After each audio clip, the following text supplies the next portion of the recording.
একটু আরেকবার মনে করে দিতে চাই, হ্যাঁ, আপনি যত বড় মন্ত্রী মিনিস্টার যেই হন না কেন, this is not my first time. এটা চিনাই দিচ্ছি, আমি মনে করে দিচ্ছি অনেককে, হ্যাঁ, যারা যারা জানে না নতুন।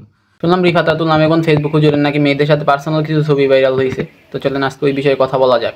আপনি যে আমাকে ভণ্ড বললেন, যদি আমাকে ভণ্ড প্রমাণ করতে না পারেন আমি দেখে নিব ইনশাআল্লাহ, আমি এটার বিরুদ্ধে অ্যাকশন নিব। If you will not prove that আমি ভণ্ড, তাহলে আপনাকে এটার ভার বহন করতে হবে। আমি আপনাকে 3 দিনের আলটিমেটাম দিলাম, যদি আপনি আমার সাথে অনলাইনে কিংবা অফলাইনে না বসেন আমি সাইবার বুলিং এর মামলা করব। আমি বিশ্বাস করেন ভাই, ওনার এই ভিডিওটা দেখার আগে ওনার আমি চিন্তামই না, আমি জানি না আপনারা চিনতেন কি না, আমি ভাই পার্সোনালি ওনার চিন্তামই না। তো ওনার এই ভিডিওটা দেখার পরে ভাবছিলাম যে সবাই যাই অনলাইনে ক্রিঞ্জ কন্টেন্ট বানায়, বউ নিয়ে ব্যবসা করে, আলতু ফালতু ভিডিও বানায়, এমনটা কিন্তু না। ওনার মতো কিছু প্রতিবাদী লোকও আসলে ফেসবুকে বা আমাদের সমাজে বাইচে আছে এখনও, ফেসবুকে ভিডিও বানায় কাপল ব্লগার ক্রিঞ্জ কন্টেন্ট ক্রিয়েটরদের আসলে ভালো করবে, ভালোর পথে আনবে।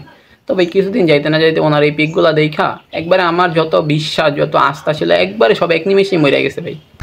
সালমান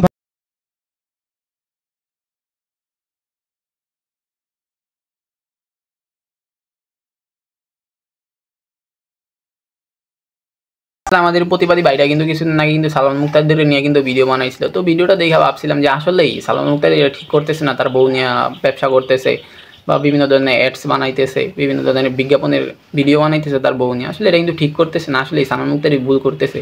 আমাদের রিফাত রাতুল ওরফে ফেসবুক হুজুর ভাইটি কিন্তু আসলে ভালো কাজ করতেছে প্রতিবাদ কইরা। তো দেখতাম যে সালমান মুক্তার কোনো রিপ্লাই দিত না বা কোনো রিপ্লাই কমেন্ট বা রিপ্লাই কোনো ভিডিও বানাইতাম, তারপর রিফাত রাতুল ভাই কিন্তু একটার পর একটা ভিডিও বানাই যেত সালমান মুক্তারদের নিয়ে। আমি তো মনে করতাম যে ভাই প্রতিবাদ করতেছে, রিফাত রাতুল ভাইটা আসলে অনেক প্রতিবাদী একটা লোক, সে প্রতিবাদ করতেছে।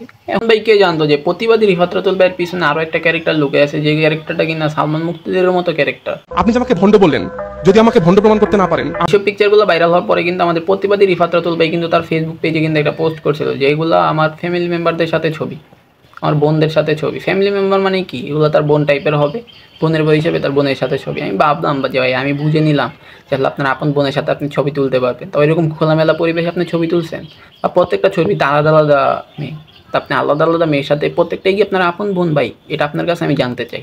আর আপনি আরও একটা কথা বলছেন যে আপনি দিনের পথে ফেরার আগের ছবি এগুলা। তো ভাই আপনি কয়েকদিন আগে যে ভিডিওটা বানাইছেন ওই ভিডিওর যে দাড়িগুলা ছিল আপনার, ওই দাড়িগুলোর সাথে তো এগুলো একবারে পুরো ম্যাচিং ভাই, চেহারার সাথে একবারে কোনো মনে হয় না তো যে 1-2 বছর আগের ছবি এরকম কিছু, আমার তো মনে হয় না, একদম সেম টাইপের লাগতেছে ভাই। যাই হোক ভাই, আপনি এই পোস্টটা করছেন আমার কাছে অনেক ভালো লাগছে, আমার যেটা বলার ছিল আমি ওটা বলছি। যাই হোক, আপনাদের সাথে আবার দেখা হবে অন্য কোনো, দেখি রিফাত রাতুল ভাই আমাদের প্রতিবাদী ভাইটি আরও কোনো ভিডিও বানায় নাকি, দেখি যদি কোনো ভিডিও বানায় তাহলে ওই ভিডিও নিয়ে আবারও কথা হবে।